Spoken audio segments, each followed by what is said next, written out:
The glucocorticoids are transported mainly in circulation as a bound protein to CBG or corticosterone binding globulin, or it's also called as transcortin. That is almost 75% is bound to the transcortin, and the rest 25% is bound to albumin. There is also an active free unbound form of cortisol, that is almost 8% is found as unbound. It's free in the circulation as cortisol, and it has a half life of 1.5 to 2 hours with tight binding to its receptor, whereas corticosterone half life is 1 hour, which binds less tightly to the receptor. So, next is the mode of action of the glucocorticoids. Example is the genomic functions and the non-genomic functions. So, the genomic functions can either be direct or indirect, and the direct genomic function of glucocorticoids is through the glucocorticoid receptor mediated transcription, or this is the GRE is the glucocorticoid receptor element. So, based on that, there is increased transcription of anti-inflammatory protein, increased transcription of proteins involved in gluconeogenesis and amino acid catabolism,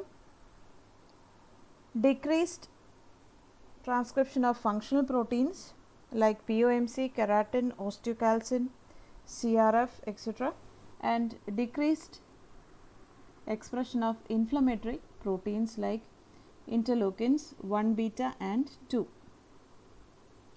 In the indirect genomic functions, it is also characterized with glucocorticoid receptor interaction of transcription factors, that is NF kappa B and AP1. As a result, there is a downregulation of inflammatory proteins like cytokines, adhesion molecules, chemokines, enzymes, and inflammatory receptors. The non-genomic functions of glucocorticoids can again be divided into two types, that is specific and non-specific. The specific is GR mediated, glucocorticoid receptor mediated, and as a result there is GR interaction with RAF 1433, it's a protein, PI3K and ERK1. So, non-genomic non-specific actions are mediated by it's not mediated by the glucocorticoid receptor, and it has associated pleiotropic or membrane associated effects. So, the receptor of glucocorticoids are intracellular receptors, which is bound to stabilizing proteins, which includes HSP90 and several other proteins, example X. When the complex binds to, that is the receptor HSP90X binds to a steroid, it destabilizes the HSP90, and the HSP90X as well as other associated molecules are released, and the receptor dimerizes to form the active dimeric receptor. The active dimeric receptor with bound steroid hormone binds to the GRE or the glucocorticoid response element on the gene, and this regulates the transcriptional machinery so that a particular protein is being transcribed. So, the mechanism of action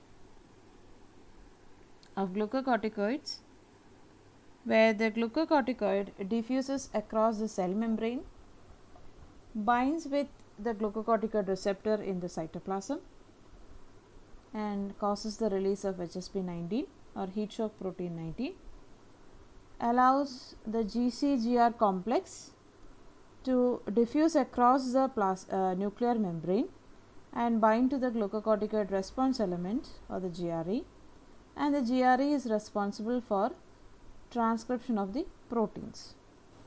Additionally, the GC-GR binding also causes the recruitment of histone deacetylase, that is HDAC2, and this deacetylases the glucocorticoid receptor and permits the binding of NF kappa B and AP1 to the GRGC complex. On binding, these transcription factors become deactivated and inhibits transcription of pro-inflammatory proteins.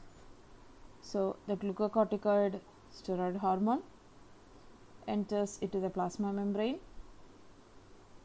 binds to the glucocorticoid receptor, enters directly into the nucleus. It has two functions inside the nucleus. One is it binds to the GRE and causes transactivation, that is the activation of the transcription, and mRNA is synthesized from DNA, and finally you get a protein.